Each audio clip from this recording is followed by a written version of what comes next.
Sinhorst was a student who came to class every week with a different hair color. Some weeks it was blue, some weeks it was green, and she brought us the word Susurrus. And Al and I looked at each other like, what? We had heard the word susurration, and we knew that it meant a rustling through leaves, but we had not heard the noun Susurrus. And so we really liked it, and the class voted to use that name. And ever since, we've always said you always have to have the definition of the word on the back of the book someplace, because people aren't going to know what it means. But the thought was that light whispering or rustling sound as wind through leaves is the effect that we thought Susurrus might have in the community if we were lucky. It might not be like a big splash, it would be a light splash. And in fact, it's had a longer lasting rustling sound in this community than any of us envisioned, and we're all very grateful for that. The longevity of this thing. There's a literary magazine called Susurrus. Well, I'm glad you brought that to my attention. I've been here, this is my second semester. I didn't know it was a magazine. I thought we were preparing one of those parties. But it's a literary magazine at City College, apparently. It's been around about 17 years. But the funny thing about it is nobody in the class really gets anything out of it other than the book itself. Nobody's making any money on this. Nobody really needs it for their graduation requirements unless... None of these units are transferable. None of these are transferable. But for some reason, all these people get together and really work incredibly hard to make this happen every year, and it's kind of a mystery. But every year there's always a really good book. So I think we are all very passionate about what we're putting into this book, and working together as a team and overcoming ego has been challenging and rewarding at the same time. We have storming times, and then we come through that, and we're stronger as a team. We're all teammates. We're all staff members. We've all become friends, though, in a way as well. And I think that those little hiccups that we've encountered along the way have knit us closer together as a group. What I love about being here is it's very lively, and it's just great to actually do something more than just sitting on our desks and writing stuff down. We're actually up and getting all around, talking with others, and even trying to explore around to get ideas from other groups and places. This has been the most lively class I have ever had, and I love it. It makes me ashamed. Judgment in the men's room. Urinal time is awkward for most men. Stand close, not too close. Stare straight ahead, never look to the side. If you sneak a peek, you're gay. If you don't, you're a coward. They're all the same anyway. It's not worth the risk.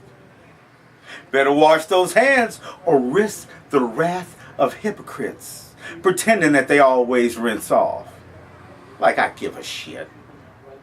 The men in the stalls are there and not there. We know what they're doing. But they get a pass because everyone goes in sometimes. I always feel dirty in the men's room, standing, wondering how often this place is cleaned. The floor sinks, toilets and walls respond about once a week.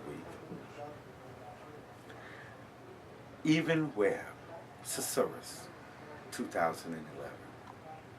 It was so exciting watching that first time experience of holding something they had created in their hands, being terribly proud of it, knowing that they would go into interviews for years to come, holding that book, saying, I helped make this, I helped be a part of this journal.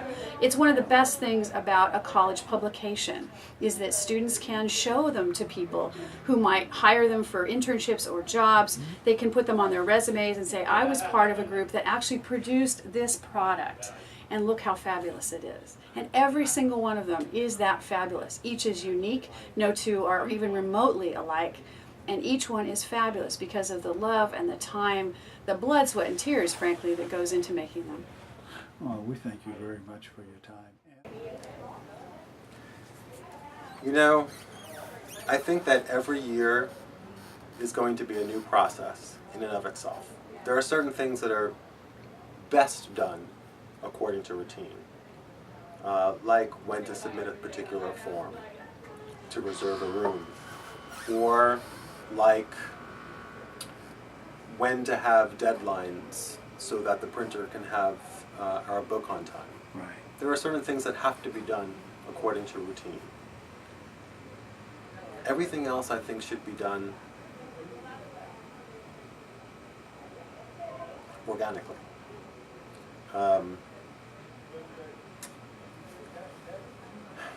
I think I've tried very hard to let that happen for each of the 3 years that I've been the advisor. Like, I let each year become its own experience according to what the staff that year, where they took it. I wouldn't change that aspect of the class at all.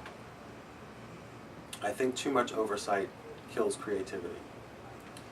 I think too much control kills creativity. It's got a history.